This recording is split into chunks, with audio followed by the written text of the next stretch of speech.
In Bristol, early morning flights are being targeted by customs officers, clamping down on passengers attempting to profit from cheap and illegal tobacco from outside the EU. Colleagues out the back are having a look, see if they can pick out any cigarettes or tobacco, possibly drugs as well. I'll stop whoever needs to be stopped. Yeah, we've got just the one bag. Is a black and grey, big, soft-sided full door. Okay, thank you. It's bag coming through now. Anne watches closely to identify the passenger, This guy with a white t-shirt. then waits for him to walk through the green channel. If he has cigarettes, it's at this point an offence has been committed. Are you aware of the allowances of what you are actually allowed to bring back from Turkey with regards to cigarettes and tobacco? No. Okay. Did you purchase any tobacco, cigarettes, alcohol? Who are they for? Are they... For me and my wife. Right. And we just went by what they told us. They say they've been given false information in Turkey. He's actually got somewhere in the region of 4,000 cigarettes, and you are only allowed 200, so that's quite excessive amount to bring back, really. You just go by what they allow you and pay the consequences, possibly. It's going to be an expensive mistake. Good reason. Anne gives the man the bad news. It's an offence because you didn't declare it. If you'd have declared it when you came in, before you came through the channels, if you'd have come to one of us and said, got this amount. Excuse me, I've got to the end of that thing. There's no something to declare or nothing to declare. There is a red point down there with a phone. It said, it's right by the bag, where the bags come out. There's a possibility you would have been allowed to pay the duty on the cigarettes. But for an amount like this, 5,000 cigarettes, when you're actually only allowed to bring back 200, it's just too much. It's too much, I'm sorry. In Dover, customs officers are hunting for smugglers on a different scale, and trucks carrying certain cargoes set the alarm bells ringing. This lorry full of chipboard is a prime target. Or the vehicle looks a bit dodgy, yeah. Armed with their giant X-ray, customs can quickly scan huge trucks, and innocent drivers can be sent happily on their way. This load is chipboard, the zone's intact, you're free to scan. Thank you. So we're looking for any inconsistency. I've been told the load's chipboard, so it should just be the same all the way through. There's something in there that shouldn't be there. This here, there's a shadow across the centre there. You see the shadow even more there, right across the centre. The X-ray has picked up a large anomaly, which needs further investigation. Show up. Sneaky. Okay, cool. Okay. Thank you very much. It looks highly suspicious. So the truck will now need to be offloaded. It will take hours, meaning a long delay for the driver. Back in Bristol, the man who's had his cheap Turkish cigarettes seized by Anne isn't going quietly. After her 12-hour night shift, Anne's doing her best to keep calm. There's one rule for one person, one rule for a different person. One customs officer will allow one customs officer will allow something totally different. This is the kind of thing that puts small businesses out of business, and that is what they tried to stop. No, it isn't. It's getting the money from for the government. It's a large amount, and it wasn't declared before you came through the channels. You actually came through the channels without making... What channels you're talking about? This point down here, these that you walked through. Show me what you're talking about. The man doesn't have a leg to stand on, and Anne's patience is Right, being this tested to the limit. channel. I understand at this point there is not a green channel because there is construction work taking place. But everybody that wants to declare something should either speak to one of our officers that is stood here, or this red point here. There is a phone, and if you pick it up, you will be connected to a customs officer and you will need to declare what you have.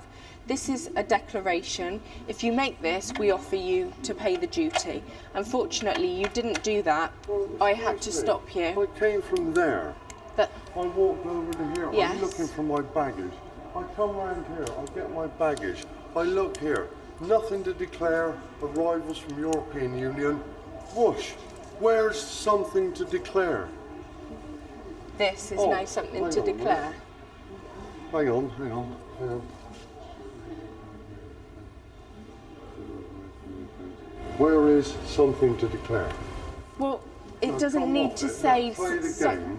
It doesn't need to say something to declare. You can read, obviously, and that's. Nothing to declare. Big letters. Yes, that is. I'm not going to argue anymore. Look, goods to declare, red point. Warning, if you have I failed to didn't make see the that. appropriate. I didn't know that.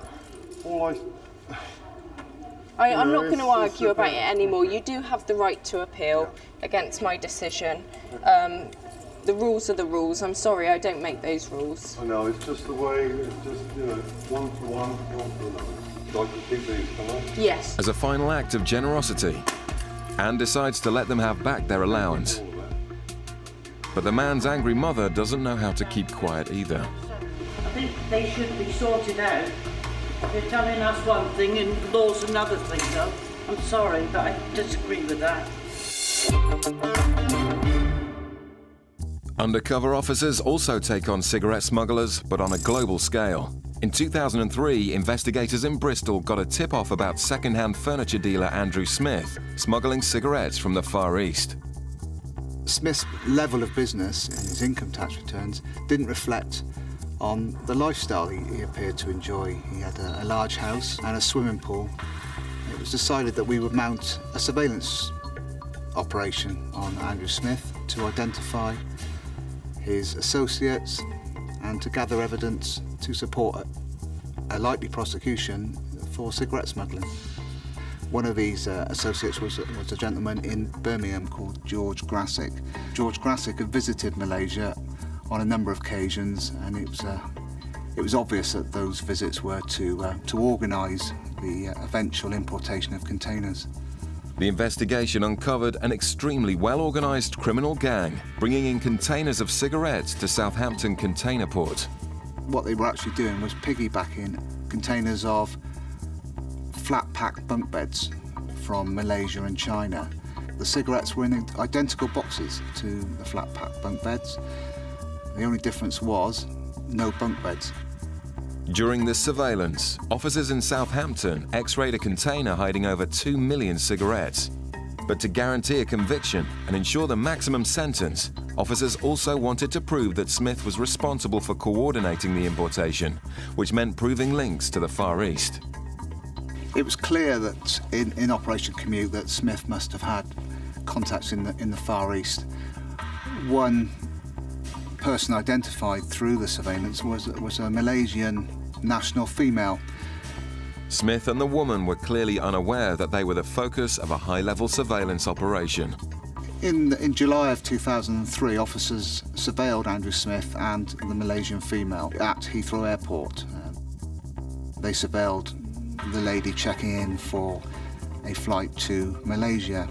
The officers searched her bags covertly and found exactly what they needed. She was totally unaware that the examination had taken place, and officers found a diary, and this female's diary contained handwritten notes relating to containers, freight charges, Far Eastern ports. The evidence of the diary and Smith's association with this Malaysian female, it put him up the ladder a few rungs. It confirmed that he was an organiser of this fraud. At this point, the officers decided it was time to seize the containers and stop the illegal gang's trade route. Their funds were being starved. They were running out of money. They needed to think quick. They decided to use another company to import, or another company name to import their containers. The surveillance carried on Smith. On one occasion, Andrew Smith was seen to leave one car and join some associates in another car. A keen officer walked along, had a look through the window, and there was a piece of paper on the back seat. And that piece of paper had a container number on. That container number was the next container we seized. With a strong case against the two ringleaders assured, Smith and his associates were arrested. He had actually successfully, with George Grassick, imported 10 containers. With the help of our detection colleagues in Southampton, we seized 11 containers that contained 25 million cigarettes. The total revenue evaded was around about £9 million. With the sheer scale of the fraud and the overwhelming evidence, investigators weren't surprised by the sentences handed down. Andrew Smith was sentenced to 3 years, 8 months imprisonment. George Grassick received a prison sentence of 3 years and 11 months.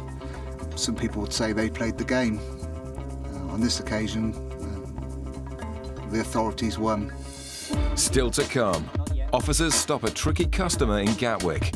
Why have you been out there for a week? I don't need to tell you. Well, I'm a customs officer. Yeah, but I don't need to tell you. All right. That's not your business. Coming up, a passenger's playing up in Gatwick. I haven't finished yet. Sir, let This go. is my document. You need to read my stuff. Stay there. Off the coast of Cornwall, customs cutter searcher is patrolling the limits of British waters, hunting for yachts headed for the UK from the Caribbean. Right, we'll just leave the St Mary's, the Scilly Isles, and we're going out to the west. And we're doing what we call a deep sea sweep. We're looking for anything that's out there, small commercial ships, yachts, fishing vessels, and we'll go and have a look at them, and within the 12-mile limit we'll board them and see what they're up to. The Atlantic is increasingly dangerous at this time of year, but smugglers are prepared to risk their lives in the hope of sneaking drugs into the UK undetected. In territorial waters, we've got the power to board any vessel and ask people questions of where they've come from and search the vessels. Colin uses a powerful radar to scan the ocean for yachts. It tells us there's a target there, and that allows us to watch his course and speed, see where he's going, which direction he's going for a start, and then we'll go and actually have a look at him. It's nice to find things, because it gives the guys a buzz. That's what you're here for in the first place. But today there's nothing around but a vast ocean. And it's easy to see why the cutter crews are the most sought-after jobs in customs.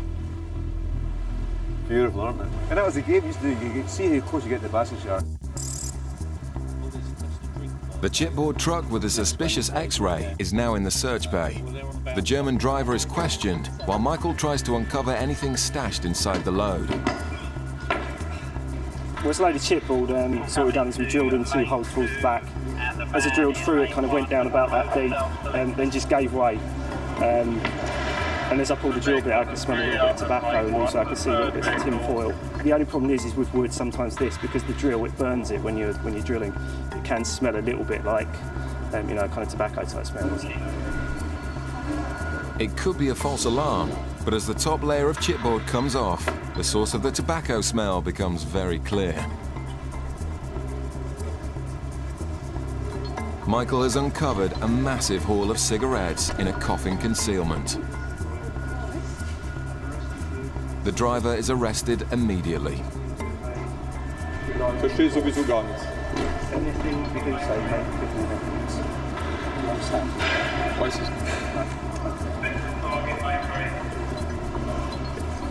Well, there's a large quantity of tobacco, marked cigarettes. I'm guessing there's some other bits and pieces in boxes and stuff, but we'll find out in a bit. Well, the chipboard load's quite normal, it's quite common. But as you can see, it's easy to conceal items within it, because it's only cheap wood, it's a cheap load, they can get rid of it quite easily, and they can cut holes in it. While the driver's questioned to see if he's involved, the officers need to count up the cigarettes.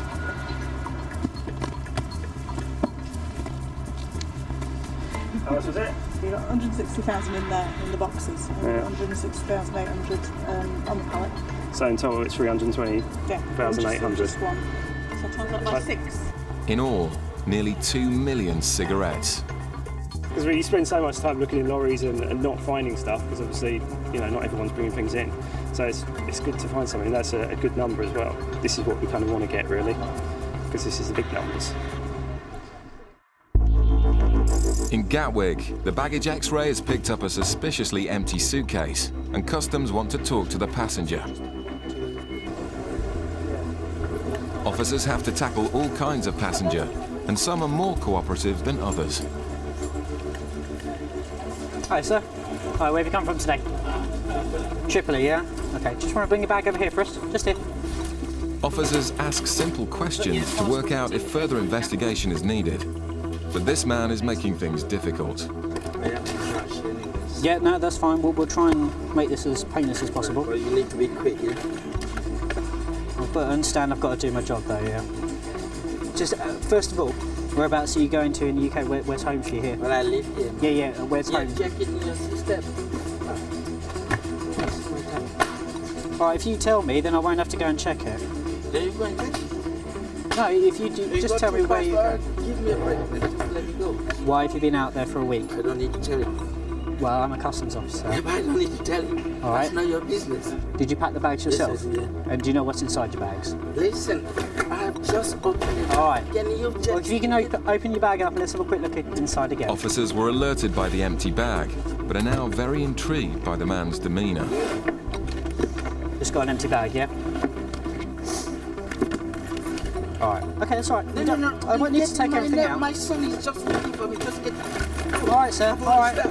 Sir.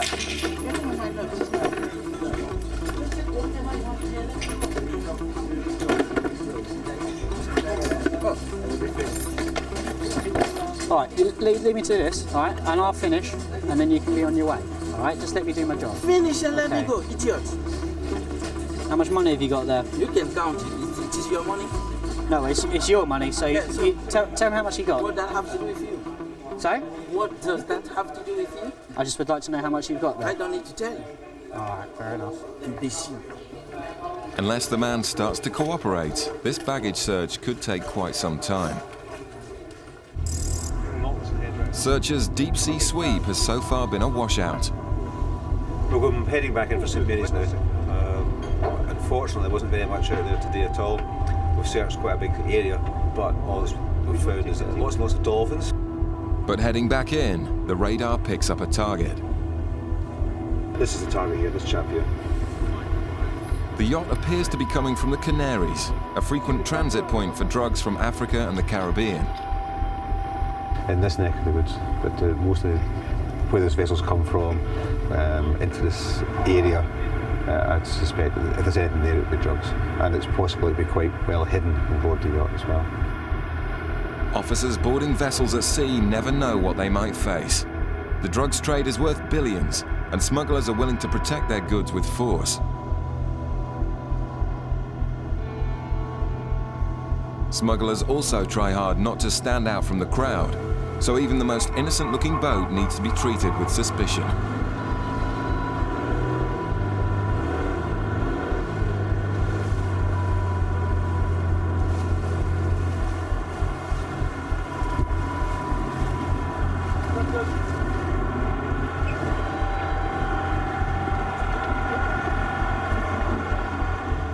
This boat seems harmless, but they can't afford to take anything for granted. It's just a customs visit. One of my colleagues is just going to have a quick look around.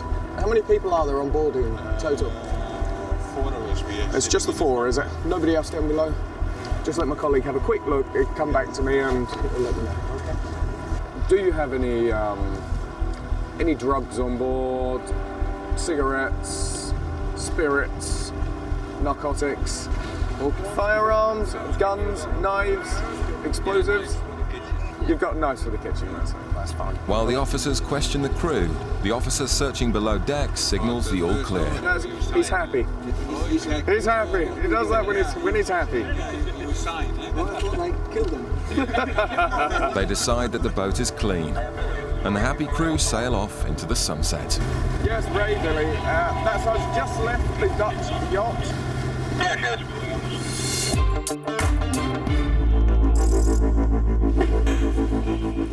But back in Gatwick, it's not such plain sailing. Hang on, I haven't finished yet. It's all right. Sir, let This go. is my document. Let's have a look. Yeah. So I need to have a look at that. No. All right. This is my document. This is special. That's special, is it? Yeah. All right, I need to have a quick look. No. This is my document. That's special. Don't need to have a look at this. Anything you have in your baggage, sir, is liable for me to have a look at. All right. I don't need to read my stuff. Stay there. Stay there. The man's erratic behaviour is still causing concern. All right, you're not being very helpful, sir, are you? Just want to leave that stuff there a second. Some background checks reveal this isn't his first brush with the authorities. Yes, CRO September 6 violence, drug premises, damage, subject offence. Fits in. Yeah, NFA, no court appearance or any charges. Right. I'll go and get To rule out any possibility the man's carrying drugs, they need to search him and swab his shoes. I've spoken to an independent senior officer, all right, and they've authorised a rub-down search of your person. What that mean? Just like a pat-down search like that, okay? What we do is, we'll take your stuff with you and we'll go to there's a private room just out there, all right? You got it? Out the back, the man continues to make things difficult. Yeah, just place it on the bed first. That's right, just place it on the bed and you can see it when it's done. I'd rather you just place it on the bed. Sir, please. You can search. I'd rather you just place it on the bed. You just do a swab of them. Thanks.